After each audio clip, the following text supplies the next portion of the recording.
बीजापुर के national park में चल रहा मुठभेड़ में मारवी हिरमा का सहयोगी ढेर हो गया है और उस पर 8 लाख का इनाम था।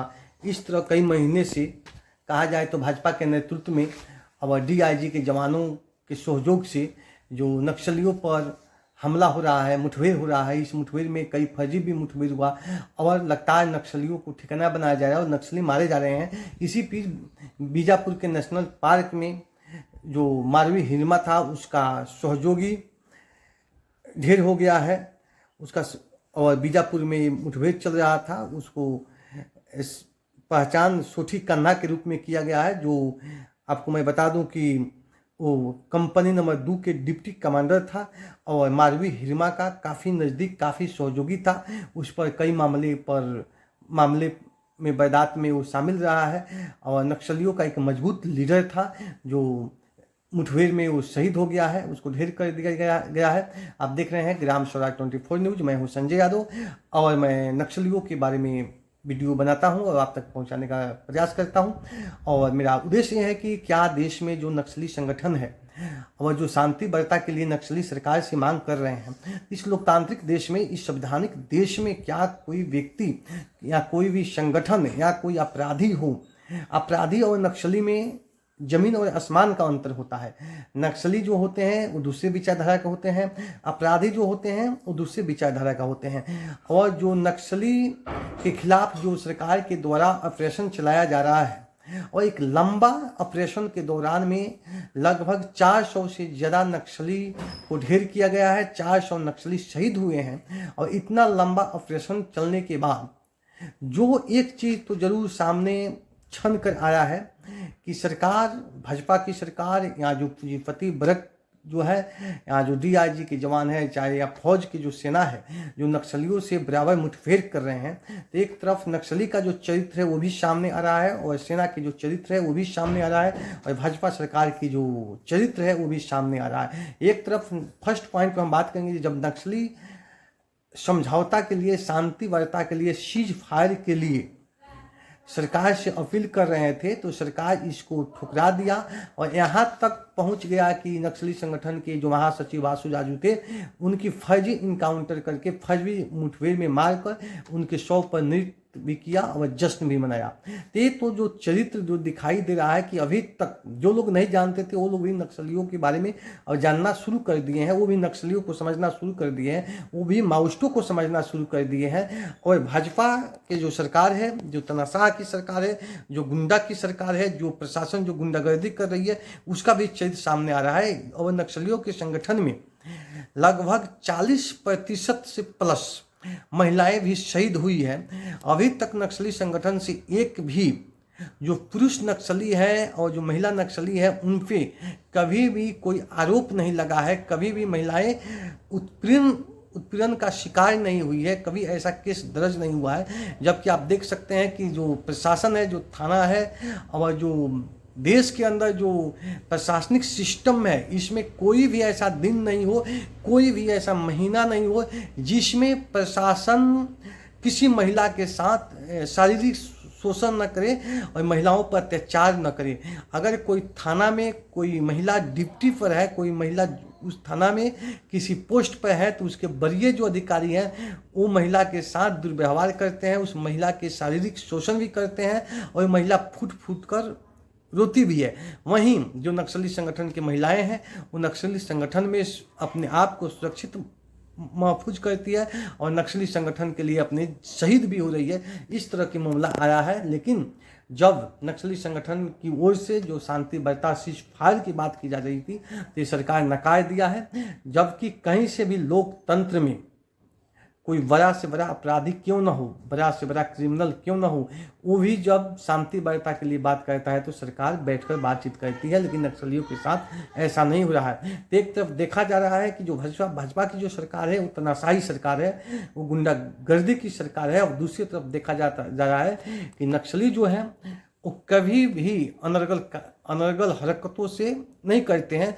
नक्सलियों का एक ही उद्देश्य है, समाजवाद की स्थापना करना। जंगल, जल, जमीन पर जो आदिवासियों का पैतृक जो संपत्ति है, जिसको बचाने के लिए हजारों आदिवासी अंग्रेजों से लेकर आज तक शहीद होते गए, उन्हीं चीज़ को बचाने के लिए नक्सली जो मुठभेड़ कर रहे हैं, नक्सली जो अपने अस्तित्व को बचाने के लिए जो सरकार से जूझ रहे हैं, इस बीच कितना नक्सली संगठन के जो साथी थे वो शहीद हो रहे हैं।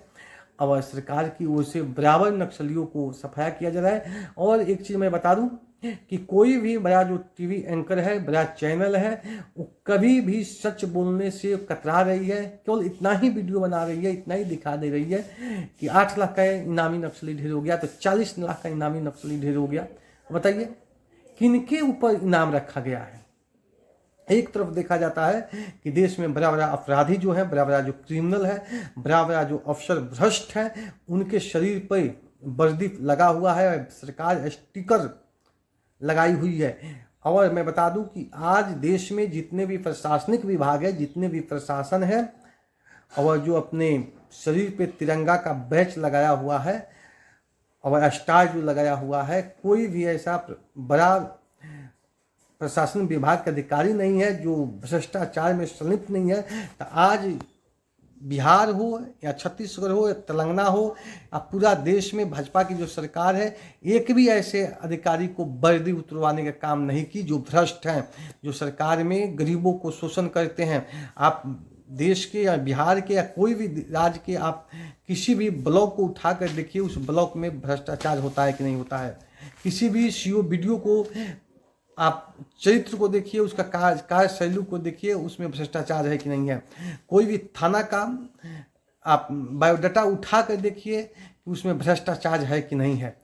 तो आज एक भी प्रशासन की जो वर्दी है उसको सरकार उतारने का काम नहीं की, जबकि नक्सली जल जंगल जमीन की लड़ाई लड़ रहे हैं, उसके बचाव के लिए लड़ाई लड़ रहे हैं। तो ये सरकार जो है वो नक्सलियों को मार रही है और कहीं से भी शांति वार्ता करने को तैयार नहीं है। तो ये जो नक्सली और बीजेपी भाजपा प्रशासन के बीच जो मुठभेड़ चल रहा है, तो दोनों का चरित्र सामने आ गया है। एक चीज़ तो स्पष्ट हो गया है कि नक्सली किस लिए लड़ते हैं, नक्सली का विचारधारा क्या है। क्या नक्सली अपराधी हैं कि उनके सर पे 40 लाख 8 लाख इनाम घोषित किया गया है? आप एक भी नक्सलियों को नहीं बता सकते हैं कि कोई नक्सली जो है वो किसी महिलाओं के हथियार के बल पे किसी महिला के साथ शारीरिक शोषण किए हो। एक भी पीस नहीं आएगा आपको। जबकि थाना में, प्रशासनिक विभाग में देखिए, और सरकार के जो अफसर अधिकारी हैं उनके प्रशासनिक विभाग हो चाहे कोई भी अफसर हो, उसमें महिलाएं अगर भर्ती है तो कब % महिला है जो सुरक्षित है प्रशासन से। इस भाजपा की सरकार में जो मंत्री MLA हैं उनका भी ऐसा वीडियो देखने को मिलता है कि महिलाओं के साथ वो शारीरिक संबंध बनाते हैं, महिलाओं के साथ ज़बरदस्ती शारीरिक शोषण करते हैं, अत्याचार करते हैं। फिर भी सरकार उनको इनकाउंटर नहीं करती है। सरकार उनको शरीर से खादी हो का वर्दी भी नहीं उतरवा पाती है। जबकि नक्सलियों के चरित्र में ऐसा कहीं से भी कोई चीज़ दिखाई नहीं देता है कि कोई नक्सली किसी महिला के साथ उत्पीड़न किया हो, किसी महिला के साथ शारीरिक शोषण किया हो, किसी निर्दोष व्यक्ति को हत्या किया हो। कहीं से भी नक्सलियों को ये बात नहीं आता है।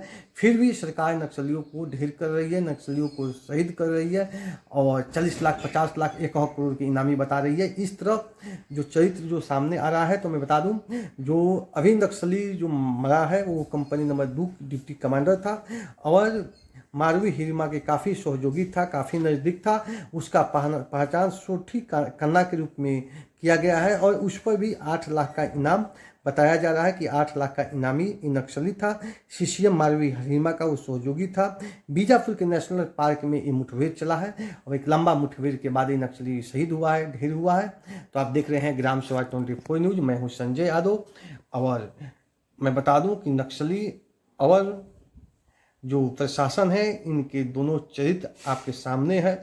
आप देख लीजिए कि देश में किस तरह से ये सरकार चलाई जा रही है, किस तरह नक्सलियों की, आदिवासियों की, एक तरफ कहा जाए कि नक्सलियों के आड़ में आदिवासियों की हत्या करके उनके जल जंगल जमीन को कब्जा करके और बड़े बड़े कंपनियों को देने की जो तैयारी चल रही है, ये आपको सामने आएगा एक दिन और आ भी रहा है।